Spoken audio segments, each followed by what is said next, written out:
can be dangerous. For instance, last week I was working traffic project and I stopped a moped at night that didn't have a headlight. It had been involved in a crash and it didn't have a headlight at all. So that vehicle was stopped. Legally, mopeds cannot go as fast as other traffic, something that sets them apart from motorcycles and can catch drivers off guard when approaching a moped. They cannot go over 25 miles an hour.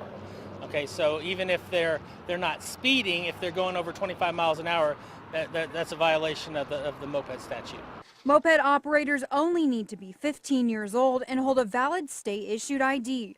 Drivers 18 and under are required to wear a helmet and protective eyewear. Whether a driver or passenger, Devine says if you break the law, you'll get a ticket. Depending on the age of the child could be cited, or the parent also could be held responsible for not making sure that the child's got the helmet on. For other drivers, Devine says avoid distraction when driving so you can focus on the road. For moped drivers, always wear a helmet. In last night's crash, Sheriff Tracy Brown says the driver of the truck did not have drugs or alcohol in his system. The moped driver Pedigo did test positive for alcohol. Pedigo is being treated at Methodist Hospital in Indianapolis. Holly Campbell, News 18.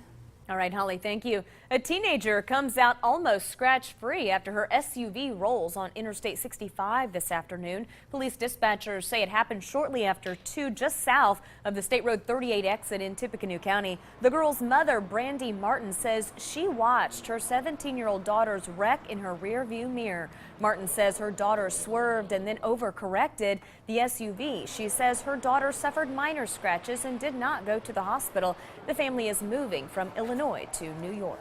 The woman police believe robbed 2 cash advance stores on Monday is arrested about 10 hours away in Alabama. The first robbery was at the America Advance store on Sagamore Parkway South in Lafayette. Police say 22-year-old Emily Carnes of Indianapolis showed the cashier a handgun and left with an undisclosed amount of cash. And then about 90 minutes later, detectives believe she robbed an Advance America store in Brownsburg. The same woman shows up in surveillance photos from both cases. Police arrested Carnes at a residence in Montgomery, Alabama early this morning. They say they couldn't have done it without tips from the public. That was huge in leading to the identity of the suspect in this case. Without the public's cooperation, we wouldn't have identified her this quickly.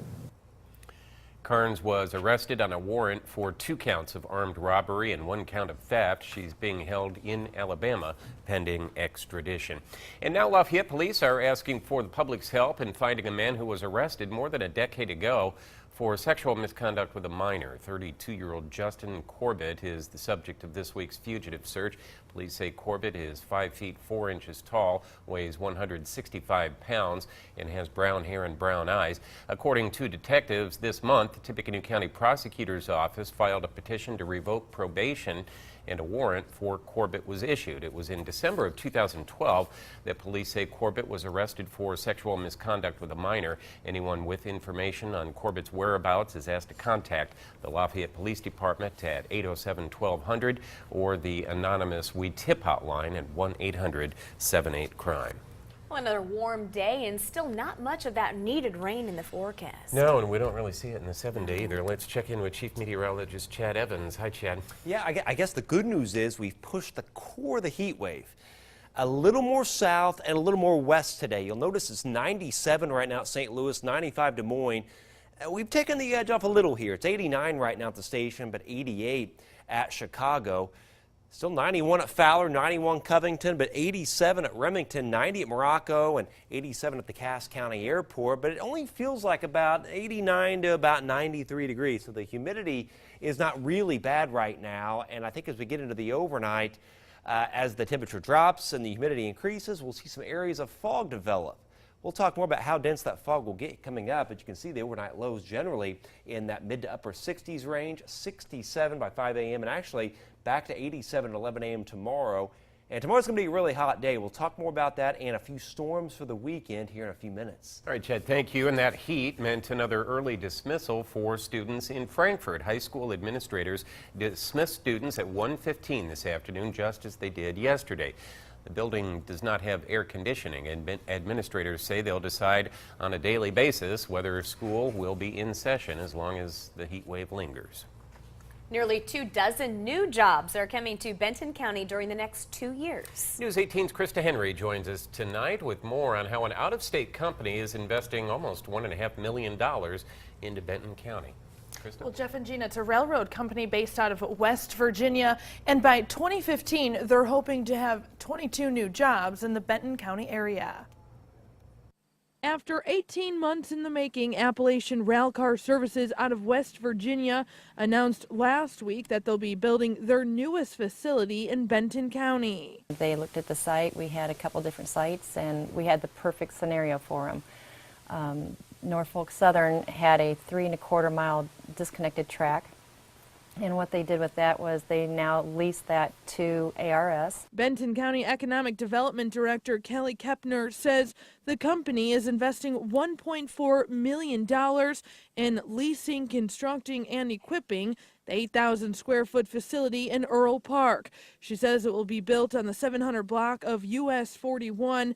Kepner says the company plans to bring existing rail up to industry standards. They're going to be doing maintenance and storage on rail cars, and we're hoping that will be building. We'd like to be getting things done by December, as having the building up and running. Kepner says during the next 2 years, the company will provide 22 new jobs, ranging from secretarial work to welding jobs. My understanding is they're going to be probably starting out with about 8 to 10 jobs this year.